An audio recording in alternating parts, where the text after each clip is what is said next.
کہ جی جیسے محدثین پہ کوئی گناہ نہیں ہے کہ انہوں نے ایسی ایسی روایات کی ہیں، لوگ تو بخاری مسلم پہ بھی چڑھ دوڑتے ہیں کہ جناب ایسی ایسی گستاخیاں ہو گئی، تو وہ کہتے ہیں جی اس میں اگر انہوں نے، وہ امام زرقانی ہے غالباً کوئی، وہ کہتے ہیں انہوں نے کون سا خود کہا ہے، انہوں نے ان کی بات لکھی ہے تو ان پہ کیا جرم ہے؟ انہوں نے کہا میرے سیدی آقا عبد الباقی زرقانی فرماتے ہیں، توجہ سنیے، اگر آپ یہ کہیں، آپ کہیں آپ کے سید، آپ کہیں اس کو توجہ سے سنیے گا، آقا غلام احمد قادیانی فرماتے ہیں، اور آپ کے، میں نے تو غلام احمد قادیانی کی عبارت نوٹ کی ہے، میں کہوں گا یار اس گستاخ کی گستاخانہ عبارت کوٹ کر کے اس کو سیدی اور آقا بھی کہہ رہے ہو تم؟ جی اب آپ غور کیجئے، یہ کہتا ہے کہ جو سامنے کتابیں رکھی ہوں یہ میرے بابے ہیں، یہ میرے کیا ہیں؟ بابے ہیں، اور خود یہ کہتا ہے کہ بخاری میں گستاخانہ عبارت ہے، خود پھنس گیا، خود پھنسا کہ نہیں پھنسا، یہ کہتا ہے کہ اگر کوئی یہ کہے کہ میرے آقا میرے سردار نے عبارت پیش کی ہے، مطلب وہ بھی اس میں شامل ہوگا، اس پر بھی گستاخی کا فتویٰ لگے گا، یہی کہا اس نے۔ اب یہ خود بتائے، یہ اس کے سامنے بخاری ہے، سامنے بخاری رکھی ہوئی، اور کہتا ہے، میں ابھی دکھانے والا ہوں، کہتا ہے کہ بخاری میں ایسی عبارت ہے جو گستاخانہ عبارت ہے، اور اس کے جو سامنے مشکات المصابیح یہ رکھی ہوئی ہے، اس کے بارے میں کہتا ہے اس میں ایک ایسی روایت ہے 4902 نمبر، ایسی روایت جس کو مان کے بندہ بے ایمان ہو جائے۔ اب یہ کہتا ہے یہ میرے بابے ہیں، اب خود ہی اس نے کہا کہ ایک بندہ اپنے بابا سمجھے اور اس کو اپنا امام سمجھے اور گستاخانہ عبارت پیش کرے تو اس پر گستاخی کا فتویٰ لگے گا۔ اب یہ فتویٰ مرزا پر لگے گا، خود کہتا ہے ہم تو کرتے تعویل شباشی کی ہو گئی یا صحیح بخاری صحیح مسلم کی، ہم کرتے تعویل، یا شباشی مراد ملنا ہے، اور آپ علیہ السلام کے ازواج آپ سے ملاقات کرتی ہیں قبر میں، یہ بخاری مسلم سے یہ ثابت ہے، اور پیش کرنا منا ملنا ہے، شباشی مانا وقت گزارنا، اور پیش کرنا ملاقات کرنا ہے، ٹھیک ہے۔ اب یہ جو کرتا ہے، یہ بخاری مسلم سے بھی اس کو جواب آ گیا۔ دوسرا، اس نے جو یہ کہا کہ ایک بندہ کہتا ہے کہ بھئی میرے سید نے کہا ہے، میرے سردار نے یہ کہا ہے، اس عبارت کو جو گستاخی والی عبارت کہہ کے کہتا ہے میرے سردار نے بات کہی ہے، تو آپ ہی خود کہتے ہیں کہ یہ میرے بابے ہیں، یہ جو میں نے ساری سامنے کتابیں رکھی ہیں میرے بابے ہیں، میں کتابی ہوں بابی نہیں، اور میرے بابے یہ ہیں، تو آپ خود کہتے ہیں کہ مشکات المصابیح میں ایک ایسی روایت جس کو مان کے بندہ بے ایمان ہو جائے، تو آپ تو خود گستاخ ٹھہرے، کیونکہ آپ ان کو مان رہے ہو، ان بابوں کو مان رہے ہو، اور خود آپ کہہ رہے ہو کہ اس میں ایک ایسی عبارت جس کو مان کے بندہ بے ایمان ہو جائے، تو پھر یہ تو آپ پر فتویٰ آ رہا ہے۔ میں دوبارہ پھر آپ کو تھوڑا سا دکھا کے مطمئن کر کے آپ کو بتاتا ہوں کہ یہ کیا کہہ رہا ہے، ذرا دیکھیے آپ دوبارہ۔ انہوں نے کون سا خود کہا ہے؟ جی انہوں نے ان دیکھیے، کی بات لکھی ہے تو ان پہ کیا جرم ہے؟ انہوں نے کہا میرے سیدی آقا، توجہ کیجئے میرے دوستو، یہ یہیں پھنسے گا، یہیں پھنسے گا۔ عبد الباقی زرقانی فرماتے ہیں میرے آقا، اگر آپ یہ کہیں، کہ آپ کے سیدی آقا غلام احمد قادیانی فرماتے ہیں، اور آپ کے، میں نے تو غلام احمد قادیانی کی عبارت نوٹ کی ہے، میں کہوں گا یار اس گستاخ کی گستاخانہ عبارت کوٹ کر کے اس کو سیدی اور آقا بھی کہہ رہے ہو تم؟ آقا بھی کہہ رہے تم، یعنی اس گستاخ کی گستاخانہ عبارت کوٹ کر کے آپ اس کو سیدی آقا بھی کہہ رہے ہو، تو آپ کہہ رہے یہ میرے بابے ہیں، اور خود کہہ رہے کہ مشکات المصابیح میں ایک ایسی عبارت ہے جس کو مان کے بندہ بے ایمان ہو جائے، تو اپنے فتوے سے آپ بے ایمان ہو۔ اب میں آپ کو وہ دکھاتا ہوں، اور اس کا آپریشن انشاءاللہ اچھی طرح سے آپ کو ملے گا۔ یہ اس کی جو جہالت ہے آپ کو دکھاتے ہیں، یہ دیکھیں، جس میں مشکات المصابیح کے بارے میں بھی کہتا ہے، یہ دیکھیں۔ اگلا سوال ہے کہ صحیح بخاری میں جو آیا ہے کہ نبی صلی اللہ علیہ وآلہ وسلم نے کئی مرتبہ خودکشی کی کوشش کی، کیا ایسی بات پیغمبر اسلام کے شایان شان صحیح معلوم ہوتی ہے؟ کیا ایسی روایت بیان کرنا صراحتاً گستاخی نہیں ہے؟ واقعتاً یہ گستاخانہ چیز ہے، پیغمبر کے بارے میں یہ وجہ نہیں، گستاخانہ چیز ہے، واقعی یہ گستاخانہ چیز ہے، بخاری میں روایت ہے، گستاخانہ چیز ہے۔ کہتا ہے کہ میرے بابے ہیں، آپ، ہم نہیں فتوا، یہ خود فتوا لگا رہا ہے کہ یہ بخاری میں جو یہ عبارت ہے گستاخانہ، اور اب اس سے پہلے اس نے کیا کہا کہ ایک گستاخی والی عبارت کو بندہ پیش کر کے کہے کہ یہ میرے آقا ہیں، تو اس پر تو وہی فتوا لگے گا جو آپ اس عبارت پر کفر کا فتویٰ لگا رہے ہو، بخاری کی روایت پر آپ گستاخی کا فتویٰ لگا رہے ہو، آپ خود کہہ رہے ہو کہ بخاری جو ہے یہ کتابیں میرے بابے ہیں۔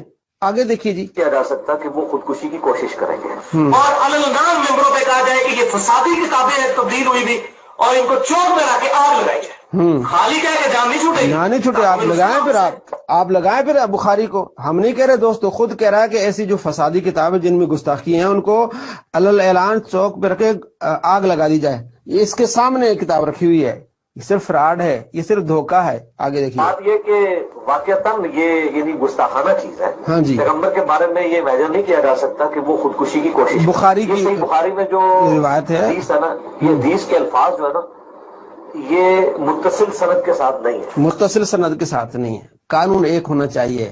علمی کتابی بندہ وہ ہوگا جس کا قانون ایک ہو. تو یہ آپ کہتے ہیں متصل سند کے ساتھ نہیں، لیکن ہے تو بخاری میں. آپ ہی نے کہا گستاخی ہے. دوسرا، آپ تذکرۃ الاولیاء کے بارے میں عبارات آپ پیش کرتے ہیں باعث بستامی کے بارے میں. تذکرۃ الاولیاء لکھی ہے خواجہ فرید الدین عطار نے، اور باعث بستامی کا انہوں نے ذکر کیا 300 سال کا گیپ ہے. 300 سال کا گیپ ہے. وہاں تو سند ہی کوئی نہیں ہے. وہاں آپ چڑھ دوڑتے ہیں، گستاخی کہتے ہیں. آپ کو شرم نہیں آتی؟ وہاں آپ کو حیا نہیں آتی کہ وہ سند متصل نہیں ہے؟ میں علمی کتابی میں اس بات کو نہیں مانتا.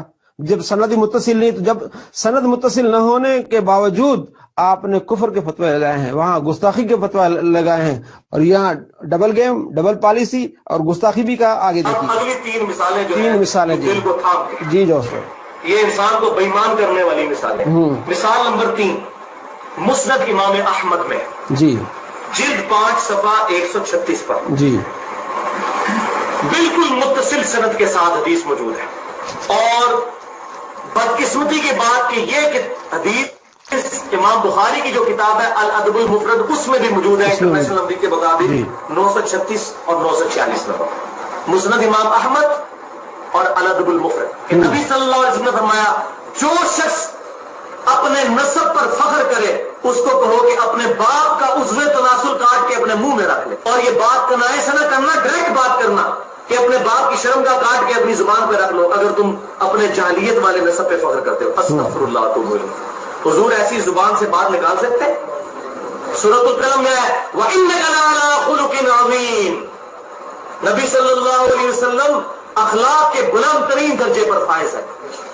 اور صحیح بخاری اور مسلم کی متفق علیہ حدیث ہے کہ سیدنا ابو سعید خدری رضی اللہ تعالیٰ عنہ کہتے ہیں کہ نبی صلی اللہ علیہ وسلم میں تو کنواری لڑکیوں سے بھی زیادہ شرم و حیا تھی. اس حدیث کو احمد بن حنبل ضعیف تو نہیں کہا ہوا، سند نقل کر دی. آپ کے بابا جی جو ہیں انہوں نے اس کو صحیح کہا ہے. ان کے بابا جی البانی، انہوں نے کہا یہ صحیح ہے. 9737 نمبر حدیث مسند احمد میں البانی کہتا ہے کہ یہ جو روایت صحیح ہے، اور 269 نمبر روایت صحیح سلسلۃ الاحادیث صحیح ہے البانی کی کتاب، اس میں کہتا ہے یہ صحیح ہے، بلکہ اس روایت پر عمر بن خطاب رضی اللہ تعالیٰ کا عمل تھا. اب آگے دیکھیے بیمان کیسے حکم کو نہیں لگایا ہوا. ہاں جی، تو مانے بےمان ہو جائے اس حدیث کو مان کے. جی تو مانے بےمان ہو جائے اس حدیث کو مان یعنی اس حدیث کو مان کر بندہ بےمان ہو جاتا ہے. اتنی یہ گستاخانے والی جو حدیث ہے، اور یہ مشکات المصابیح ہے، اس کے سامنے رکھی ہوتی ہے. میں نے پہلے آپ کو دکھائی، یہ قرآن پاک کے نیچے اس کے سامنے رکھی. اس میں جلد نمبر 3 صفحہ نمبر 87 اور روایت نمبر 4902، اس میں یہی روایت موجود ہے جس کو کہتا ہے اس کو مان کے بندہ بےمان ہو جائے.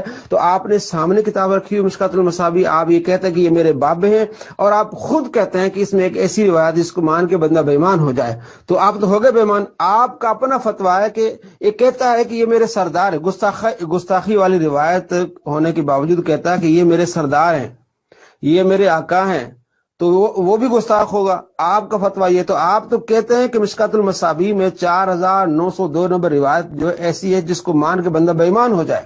مشکات میں جلد نمبر 3 صفحہ نمبر 87 پہ، اور آپ نے سامنے رکھی ہے، اور آپ کہتے ہیں کہ یہ میرے بابے ہیں. آپ ہی کا فتویٰ آپ پر ہے کہ آپ گستاخ ہیں، کیونکہ آپ کہتے ہیں کہ گستاخی والی عبارت جو بندہ پیش کر کے سید کہتا ہے، سردار کہے اگلے کو، وہ اس میں شامل ہے. تو آپ شامل ہیں. آپ خود کہتے ہیں کہ مشکات المصابیح میں ایسی روایت جس کو مان کے بندہ بےمان ہو جائے. تو آپ تو ہو گئے بےمان، اپنے فتوے سے بےمان ہو گئے. ہم نہیں فتویٰ لگا رہے، آپ نے خود فتویٰ لگایا کہ اس کو روایت کو ماننے والا بےمان ہو جائے گا. اور آپ کے البانی صاحب نے اس کو صحیح کہا ہے، اور بہت سارے اور جو ہے آپ کے انہوں نے صحیح کہا ہے، تو وہ بھی ہو گئے بےمان. بلکہ البانی نے کہا کہ اس روایت کو جس کو یہ کہتا ہے کہ مان کے بندہ بےمان ہو جائے، بلکہ کہتا ہے کہ حضرت عمر بن خطاب رضی اللہ تعالیٰ عنہ کا عمل تھا اس روایت پر. وہ تو بہت آگے چلے گئے، ان تو حضرت عمر بن خطاب کا معمول بنا دیا اس کو. دوستو معلوم ہوا اس فراڈی کا کوئی حال نہیں ہے.